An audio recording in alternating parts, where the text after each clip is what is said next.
Ciao a tutti e benvenuti sul mio canale, lo spazio in cui proviamo a capire davvero cosa c'è dietro i titoli che corrono sui social. Prima di iniziare, vi chiedo un piccolo gesto che per noi è enorme. Mettete mi piace, iscrivetevi e, se volete sostenere il progetto, cliccate su Unisciti.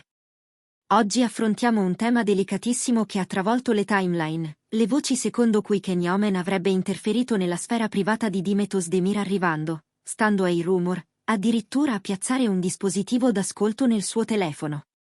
Parliamo di indiscrezioni che hanno scatenato reazioni fortissime, tra indignazione, scetticismo e paura per ciò che la parola privacy significa quando due star sono al centro dell'attenzione globale. Qui troverete una ricostruzione prudente, rispettosa e completa, nessuna verità assoluta, nessuna condanna sommaria. Solo contesto, domande giuste e ciò che, al momento, non è stato verificato. Cominciamo dal principio. Kenny Omen e Dimet Özdemir sono entrati nell'immaginario di milioni di spettatori con una chimica scenica diventata fenomeno internazionale. Da quell'esperienza sono rimasti una stima professionale evidente e, per molto pubblico, la speranza che la complicità potesse vivere anche lontano dalle telecamere. Negli anni successivi, carriere e calendari li hanno portati su strade diverse, nuovi set, nuovi paesi, nuovi contratti. In mezzo a tutto questo, è rimasta però la percezione, alimentata dai media, che ogni loro gesto potesse significare qualcosa. È in questo clima che, all'improvviso, è comparsa la voce più controversa, la presunta microspia nel telefono di Dimet. Prima regola della nostra analisi, distinguere. Un'ipotesi dolorosa non diventa un fatto perché viene ripetuta molte volte. Ad oggi, non esiste una sentenza, non esiste un documento pubblico che attesti responsabilità specifiche, non esiste una conferma ufficiale dei diretti interessati. Esistono narrazioni, post allusivi, articoli con fonti anonime, video commento che rilanciano screenshot e, si dice. È comprensibile che i fan si preoccupino, l'idea che qualcuno possa violare un confine così intimo tocca corde profonde. Ma è proprio quando l'emotività sale che serve più prudenza. Detto questo, chiediamoci perché una simile voce abbia attecchito così velocemente. Primo motivo, la fiducia. Quando il rapporto tra due persone è stato mitizzato, ogni incrinatura viene sentita come tradimento. Secondo, la tecnologia. Oggi tutti sappiamo quanto sia fragile il nostro perimetro digitale, è facile immaginare rischi di intercettazione e ancora più facile usarli come spiegazione per comportamenti che non capiamo. Terzo, la fama. Più un nome è grande, più qualsiasi sospetto diventa titolo appetibile. È la dinamica degli algoritmi, premiano ciò che indigna o entusiasma. Ma un algoritmo non è un tribunale. Proviamo allora a ricostruire, senza spettacolarizzare.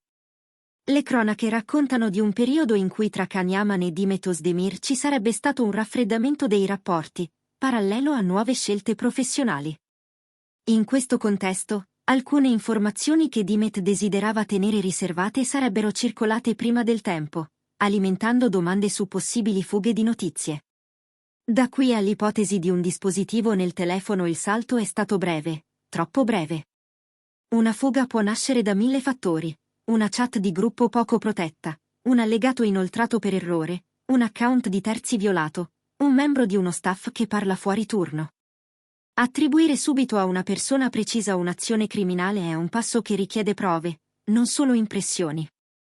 C'è poi un aspetto umano che spesso trascuriamo, il rapporto tra immagine e realtà.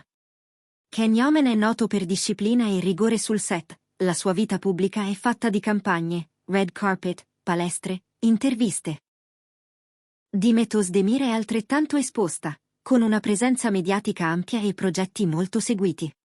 Due figure così concentrate a funzionare possono scegliere, in alcuni momenti, il silenzio come forma di autoconservazione. Questo silenzio, però, viene letto come ammissione o come arroganza, mai come ciò che è, il diritto di prendersi tempo prima di parlare. E così le ipotesi corrono più dei fatti.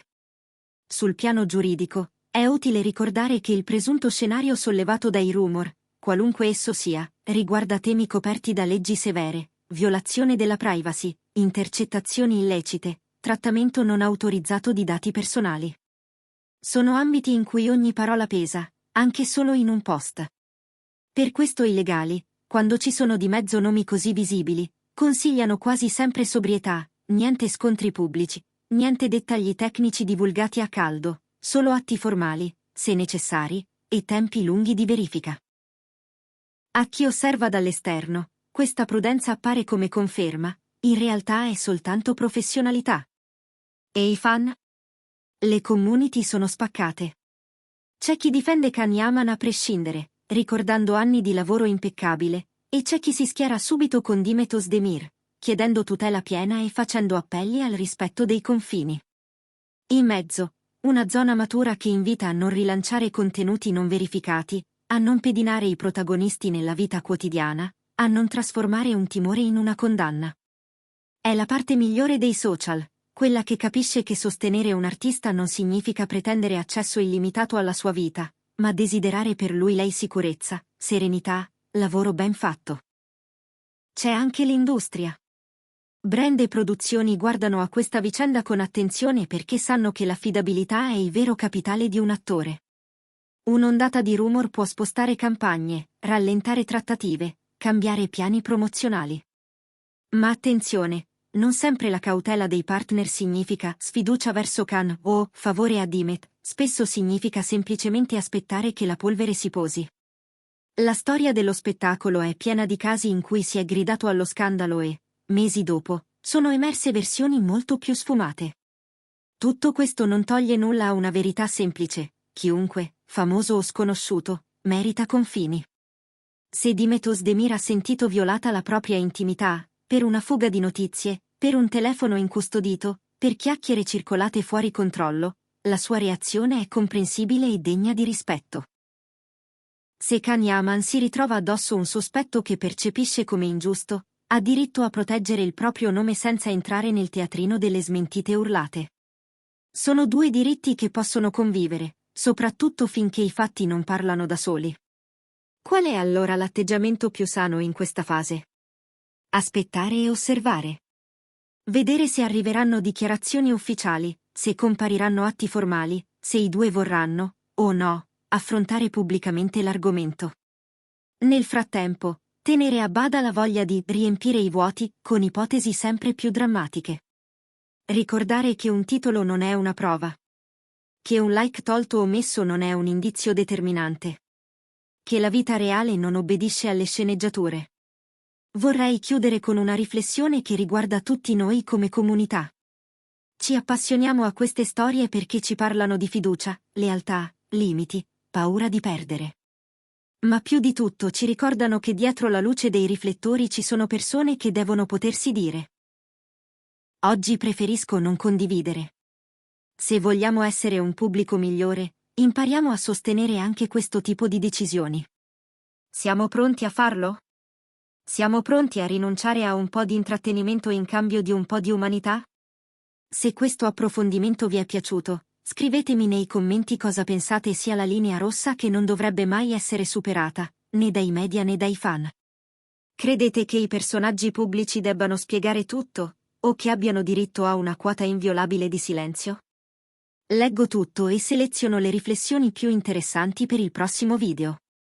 E se volete che questo spazio resti libero da eccessi e semplificazioni, lasciate un mi piace, iscrivetevi e attivate la campanella. Qui la fretta non comanda, comandano i fatti.